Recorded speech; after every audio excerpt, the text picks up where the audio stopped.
Dan sekarang lawannya cuma Juve gitu. Apa nih bagusnya Juve sekarang? Di Serie A aja mainnya biasa banget. Padahal kalau menurut gua Juve mah sama aja gitu lawaknya kalau di Eropa mah suka dipercayain juga sama tim-tim fans Serie A yang lain juga sama aja. Belum lagi Thomas Muller ya. Mane suruh sprint sama Acerbi gimana, Mas?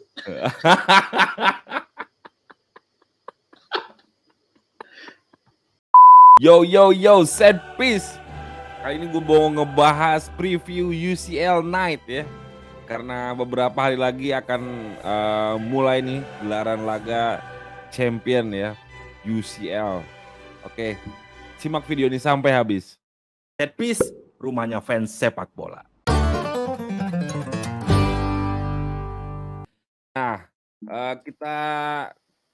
kita coba diskusi nih. Ada dua pertandingan yang gue lihat di minggu ini, ada PSG versus Juventus dan Inter Milan melawan Bayern Munchen. Kita mulai dari yang pertama ya. Kita mulai dari yang hari Rabu nanti nih mainnya. PSG dan Juventus. Nah, ini udah ada Dega nih sebagai Halo Mas Angga, halo. teman ngobrol gue yang baru, guys. Lama nggak ngobrol lagi nih kita, lagi ya. Kan dulu pernah ya beberapa kali. Dulu kan masih host magang, kirain nggak lolos nih, makanya nggak dipanggil lagi. Ya makanya magang lagi sekarang. Oh. Gimana? Kita bahas apa nih? PSG Juve. Oke. Lu jagoin yang mana? PSG Juve mah ya langsung PSG lah Mas kalau gua mah. Ini pertandingan besok hari Rabu, main di Prancis di kandang PSG, di mana PSG itu kuat banget nih di kandang. Dan bahkan gue sampai lupa nih terakhir kapan PSG ini kalah di kandang. Bahkan juara bertahan musim lalu nih champion Madrid aja kalah loh di kandang PSG musim lalu 1-0. Itu pun si Courtois harus nge-save penaltinya dulu tuh si Messi kalau nggak salah ya. Kalau nggak udah 2-0 itu. Nah, mungkin seinget gua kekalahan PSG terakhir itu udah tahun lalu lah lawan Man City yang 2 musim lalu champion itu 2-1 dan juga lawan Nantes di Ligue 1 dengan skor yang sama 2-1 juga. Itu pun udah sangat lama gitu PSG kalah di kandang. Dan sekarang lawannya cuma Juve gitu. Apa nih bagusnya Juve sekarang? Di Serie A aja mainnya biasa banget sekarang. 4 laga atau 3 laga ini. Apalagi ketergantungannya sama Di Maria pemain kreatif. Nah, plus formnya PSG ini sekarang lagi gila banget nih. 6 laga terakhir PSG menang 5 kali dan sekali imbang. Di Ligue 1 ya itu ya? Di Ligue 1. Cuman ya PSG gila lah secara formnya lagi gila banget dan udah cetak 25 gol nih dari 6 laga ini. Ya kalau dari gua sih pede lah menang minimal margin 2 gol bisa lah PSG lah lawan Juve doang lah. Ya boleh lah. Cuma kan ini yang harus gue ingetin, ini kan Liga Champion ya, UCL. Bukan pertama tadi, bukan Liga Prancis atau Ligue 1. Kalau di UCL sendiri, kalau kita boleh jujur nih ya, bakal nanya, PSG ini bukan siapa-siapa. Bukan termasuk klub yang memiliki historical yang dekat dengan Piala Champion. PSG itu ya udah keluar duit berapa tuh buat ambisinya menangin Champion. Sama kayak Pep Guardiola di City. Tapi nyatanya setiap musim ya anget-anget tapi nggak ada anget-anget anti klimaks gitu bro. Jadi nggak ada ujungnya, jadi berbuah jadi gelar jadi juara, ambisinya nggak sampai-sampai. Karena kalau yang gue lihat nih ya PSG gagal itu tuh lebih kepada mental PSG sendiri secara klub atau mau secara pemainnya sendiri nggak ada memang. Walaupun di sana ada Messi, ada beberapa ya Neymar yang pernah merasakan Piala Champion mungkin, tapi secara klub dan tradisi mereka nggak punya mental itu, nggak punya mental Piala Champion. Mental itu yang juga nggak bisa seketika dibeli lah sama klub ya, dengan finansial sebesar PSG itu belum kebeli juga. Nah kalau untuk Juve, kalau mau ngomongin performa di Liga, ini kan beda agak-agak ke anomali seperti misalnya Liverpool yang kalau di Premier 7 tahun terakhir ini memang oke. Cuma kalau kita ngomongin 8 sampai 10 tahun ke belakang, Liverpool itu di Premier sendiri bukan jadi siapa-siapa. Cuma kalau di UCL mereka memiliki mental yang berbeda. Nah, hampir sama kalau gue ini dengan Juve nih. Juve udah 2 kali juara di Champion. Bahkan gue malah percaya Allegri ini bisa ngejuat Juve menang di match tahun berapa? yang kayak gini. Iya, makanya. Walaupun terkesan old school taktiknya Allegri, tapi minimal ya sama kayak Ancelotti lah. Dia tahu banget cara untuk memenangkan pertandingan. Oh, nah itu dia menarik tuh tadi Juve 2 kali juara. Nah itu tahun berapa itu? Saya belum lahir kayaknya itu Juve juara 3 kali. Ada. Bahkan 97 kalau nggak salah. Oh, 97 ya. Padahal kalau menurut gua Juve mah sama aja gitu lawaknya kalau di Eropa mah suka dipercayain juga sama tim-tim fans Serie A yang lain juga sama aja. Dan kalau ngomongin pemain pengalaman PSG ya, sekarang kan ada Messi, ada Ramos, Neymar, mereka juga punya pengalaman lah. Kurang pengalaman apa mereka? Mereka udah pernah juara Champions semua itu. Ramos apalagi udah 5 kali bareng Madrid. Malah yang buat pertanyaan gue emang di Juve itu siapa sekarang yang punya mentalitas juara? Paling juga cuma Bonucci. Itu pun sekarang cadangan tuh Bonucci. Sisanya pemain mediocre semua. Dan cara permainan juga apa gitu istimewanya Juventus ini sekarang.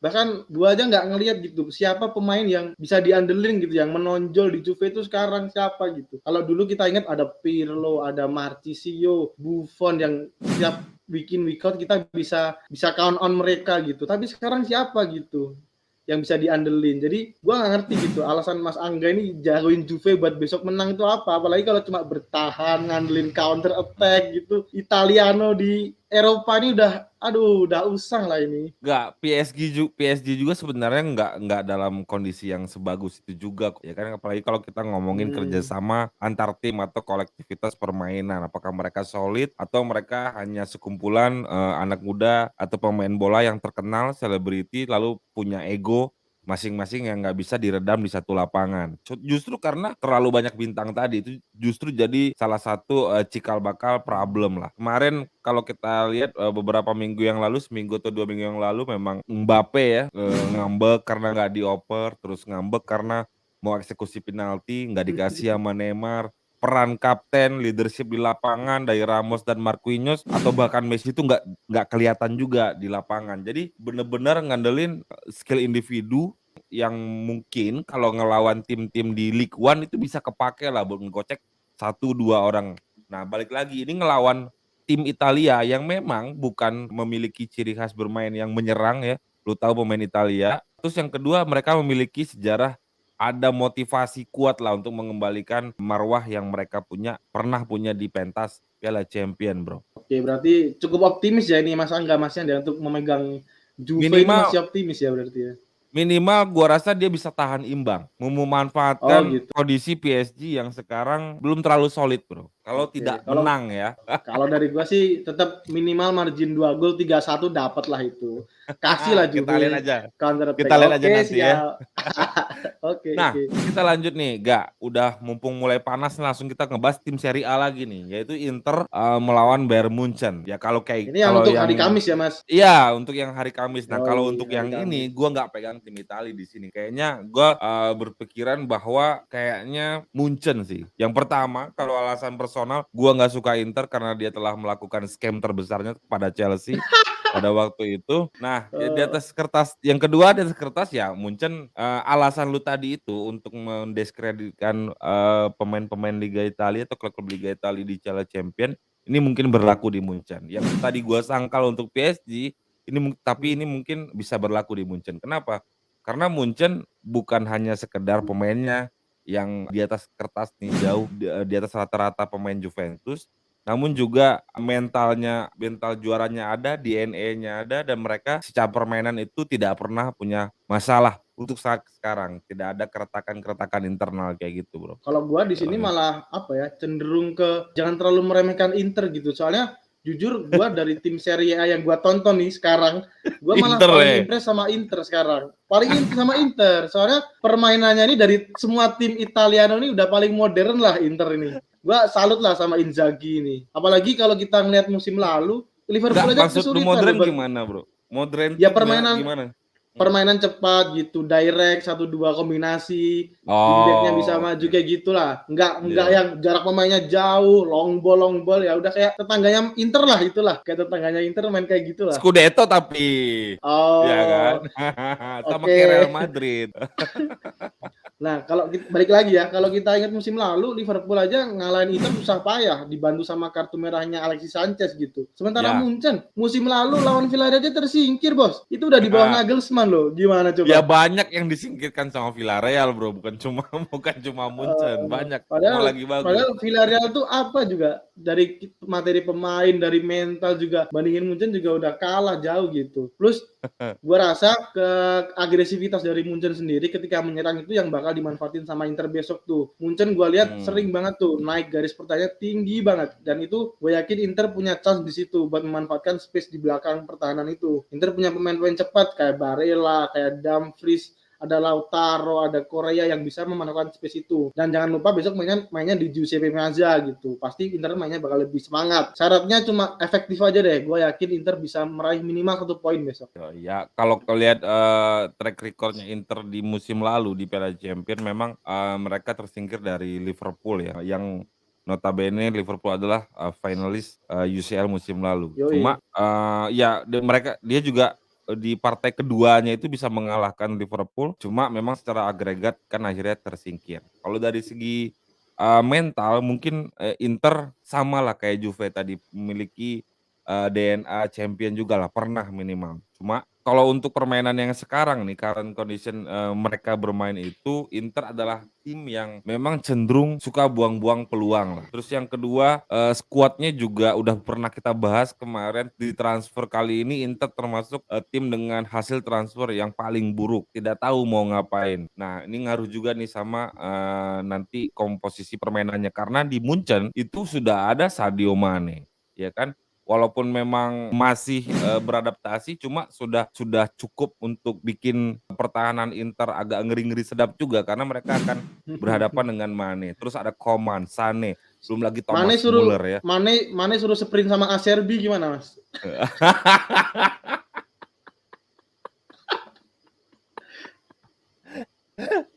Aduh, gak sabar gue lihat ada Acerbi ini juga. Mane suruh sprint sama Acerbi. Nah, iya kan, Neuer di Munchen itu dengan kebiasaan Inter yang suka buang-buang peluang lah, bakal jadi banyak saves. Gua prediksi nih bakal jadi banyak saves lah dari Neuer sendiri untuk Inter. Kalau memang ada shot yang on target ya, kayak gitu. Waduh, iya. Ini parah, ini ngeremehinnya udah parah ini. Ya, terus walaupun keluar Lewandowski nggak ada, ya itu tadi kalau gue lihat sih jauh lebih fluid ya, nggak terlalu lewa sentris banget lah sekarang. Ada Mane, ada lain-lain, lebih kreatif, lebih variatif lah bro. Itu sih. Ya kalau dari gua sih tadi sih masih cukup optimis lah, at least 1 poin tuh bisa lah Inter buat lawan Munchen, karena ya mainnya masih di Giuseppe Meazza, nggak di Allianz Arena. Terus secara rekor pertemuan pun masih lebih bagus gua rasain dari 5 pertemuan terakhir. Inter juga masih punya memori bagus banget nih, final 2010 di Madrid Inter 2-0, terus 2011 juga nyingkirin Munchen di 16 besar kalau nggak salah. Nah itu menurut gua ya sedikit banyak pasti akan mempengaruhi mentalitas dan psikologi pemain Munchen lah itu nanti buat masuk ke lapangan. Tapi ya kita tunggu aja lah besok siapa yang bener nih. Gua atau Mas Angga atau Set Piser punya prediksi sendiri nih, analisanya gimana. Silakan tulis di kolom komen ya kalau punya pendapat yang berbeda. Kalau mau ngomongin si Daega juga silakan tulis di sini. Ya. Bebas. Ada lagi nggak? Kita akan bahas champion terus nggak nih, Ga? Bahas dong, minggu depan akan ada champion lagi. Sebelum international break kita akan bahas lagi minggu depan. Yo. Ya, selalu tunggu ya di channel yang sama. Oke, selamat malam. Thank you, Daega. Yo, thank you Mas Angga. Jangan lupa like and subscribe, pencet loncengnya, jadi kita upload teman-teman tahu. Jangan lupa follow akun TikTok dan IG kita di Setpiser. Dan bagi yang belum subscribe, silakan subscribe, like, komen, dan juga tonton video-video ini karena biasanya akan ada bagi-bagi giveaway ya bro ya.